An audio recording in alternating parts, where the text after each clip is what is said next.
2018 সালে তাবলিগ জামায়াতের মাওলানা সাদপন্থীদের হামলার বিচার দাবি করেছেন মাওলানা জুবায়েরের অনুসারীরা। দুপুরে প্রেস ক্লাবে আলেম ওলামাদের ব্যানারে আয়োজিত সংবাদ সম্মেলনে তারা দাবি করেন 2018 সালে টঙ্গীর ইজতেমা ময়দানে সাদপন্থীদের হামলার শিকার হয় সাধারণ ধর্মপ্রাণ মুসল্লিরা। বলেন উদ্দেশ্যমূলকভাবে সেই হামলার ঘটনা ঘটানো হয়েছে। নৃশংস সেই হামলায় হাজার হাজার তাবলিগের নিরীহ সাথী আলেম ওলামারা আহত হয়েছেন জানিয়ে এর বিচার দাবি করেন তারা।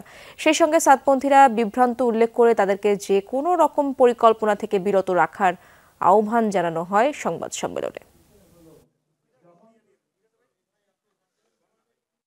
ওরা ভাগ পেতে পারে না, জালিম সরকার, খনি সরকার ওদেরকে দিয়ে রেখে ভাগ দিছে।